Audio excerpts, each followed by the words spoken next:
জখলাবন্ধা কদমতলী কালী মন্দিৰ প্ৰাংগণতে আজি নতুনকৈ শিৱ মন্দিৰৰ বিগ্ৰহ প্ৰতিষ্ঠা কাৰ্যসূচী লৈছে আৰু 4দিনীয়া কাৰ্যসূচী আমি দেখুৱাইছোঁ। এয়া আজিৰ পৰিৱেশ। এই মুহূৰ্তত বিভিন্ন ধৰ্মীয় ৰীতি নীতিৰে তেওঁলোকে যি বিগ্ৰহ প্ৰতিষ্ঠাৰ কাৰ্যসূচী আৰম্ভ কৰিছে আৰু দেখুৱাইছোঁ যে এনেদৰে হাতীমূৰাৰ পৰা ব্ৰহ্মপুত্ৰৰ জল সংগ্ৰহ কৰি এনেদৰে মন্দিৰলৈ আনিছে। মন্দিৰৰ প্ৰাণ প্ৰতিষ্ঠাৰ বাবে এনেদৰে তেওঁলোকে এই কণ কণ যুৱতী কিশোৰীয়ে তেওঁলোকে ধৰ্মীয় ৰীতি নীতিৰে জল সংগ্ৰহ কৰিছে। জলযাত্ৰাত অংশগ্ৰহণ কৰি জল সংগ্ৰহ কৰি এই মন্দিৰৰ প্ৰাণ প্ৰতিষ্ঠাৰ বাবে তেওঁলোকে জল সংগ্ৰহ কৰিছে আৰু ইতিমধ্যে তেওঁলোকে জল আনি এই নতুন মন্দিৰ ভাগত তেওঁলোকে ইয়াত ৰাখিছে আৰু কিছু সময় পিছতে মন্দিৰৰ বিগ্ৰহ প্ৰতিষ্ঠা কৰিব। আৰু দেখা গৈছে 4দিনীয়া কাৰ্যসূচী এই নৱনিৰ্মিত যি এই শিৱ মন্দিৰ, যি শিৱ মন্দিৰ 2001 চনত স্থাপিত এই মন্দিৰ আৰু কদমতলী যি কালী মন্দিৰ, যি বিখ্যাত কালী মন্দিৰ চৌহদতে নতুনকৈ শিৱ মন্দিৰ এভাগ প্ৰতিষ্ঠা কৰা হৈছে আৰু আজি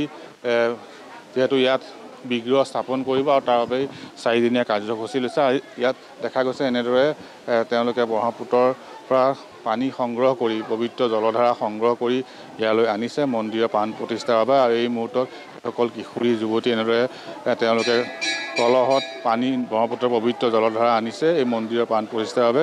আৰু আমি দেখুৱাইছোঁ সেই দৃশ্য জখলাবন্ধা কালী মন্দিৰৰ প্ৰাংগণত নতুনকৈ যি এভাগ শিৱ মন্দিৰ আজি বিগ্ৰহ প্ৰতিষ্ঠাৰ যি প্ৰাণ প্ৰতিষ্ঠাৰ কাৰ্যসূচী লোৱা হৈছে 4দিনীয়া কাৰ্যসূচী আৰু এই মুহূৰ্তত তেওঁলোকে এনেদৰে জল সংগ্ৰহ কৰি আনিছে। আৰু 4দিনীয়া কাৰ্যসূচীত বিভিন্ন কাৰ্যসূচী আছে। আজি প্ৰথম দিনৰ কাৰ্যসূচী আমি ইয়াত যিহেতু মন্দিৰ পৰিচালনা কমিটিৰ লোক আছে তেওঁলোকৰ পৰা জানিবলৈ চেষ্টা কৰিম এই 4দিনত কি কাৰ্যসূচী আছে, কেনেদৰে মাংগলিক অনুষ্ঠান গঢ়ি তোলা হ'ব, ক'ৰ ৰাইজ ইয়ালৈ আহিব। আমি যিহেতু মন্দিৰ পৰিচালনা কমিটিৰ বিষয়ববীয়া আছে আমি তেওঁলোকৰ পৰা জানিবলৈ চেষ্টা কৰি আমাৰ দেখুৱাইছোঁ এনেদৰে ইয়াত আজি যিহেতু প্ৰথম দিনৰ কাৰ্যসূচী। হয় আজি মানে আমি পানী তুলিবলৈ গ'ল 126জনী ছোৱালীয়ে মানে পানী তুলিবলৈ গ'ল।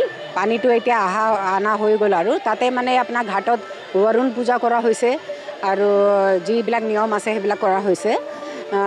এতিয়া মানে ছোৱালীবিলাকে মানে ঘাটৰ যিহেতু পানীটো লৈ আহিলে এতিয়া খাব ইহঁতি চবে মিলি পেলাই বহি পেলাই খাব, চাহ তাহ খাব। তাৰপিছত বিগ্ৰহ প্ৰতিষ্ঠা আজিৰ পৰা আৰম্ভ হ'ব আৰু 10 তাৰিখে গৈ পেলাই হ'ব।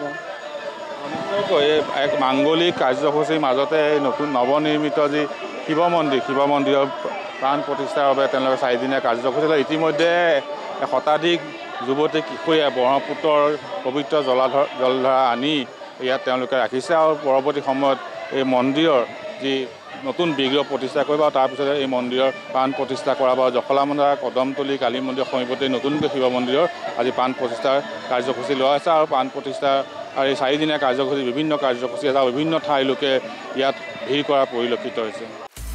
আপুনি বিচৰা বাতৰি পাব কেৱল নিউজ 18 এপত। নিউজ 18 এপ ডাউনলোড কৰিবলৈ স্কেন কৰক এই QR কোড। গুগল প্লে ষ্টৰতো পাব এই নিউজ 18 এপ।